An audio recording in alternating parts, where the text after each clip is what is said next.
walikuwa na wivu, walijiona kuwa wao ni wao tu. Yeyote aliyeokoka ambaye alikuwa afuatani nao walikuwa wataki hizo habari zake. Ndio maana Paulo alipookoka tu akaacha kuwafuata, akasema huyo hapana, huyo sio mwenzetu. Na mpaka wakamwendea Yesu akamwambia hivi, tumesikia kuna mtu anataja na hubiri kwa jina lako. Yesu akamwambia hivi, anayehubiri kwa jina langu ambaye si kinyume na mimi na sisi, huyo ni mwenzetu. Lakini leo hii turudi kwenye kanisa, mimi ni wa hivi, mimi ni wa hivi, mimi ni wa hivi, mimi ni wa hivi, humo mimi siwezi kuingia, ni wa hivi. Ndio haya tunayoyaona yaliyotendeka kule.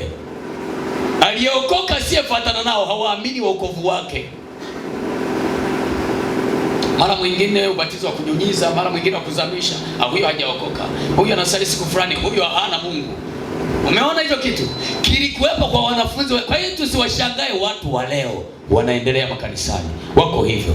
Ni tabia ambazo zilikuwepo toka mwanzo, Yesu Kristo Mungu mwenye nguvu akiwa anatawala duniani katika mfumo wa mwilini.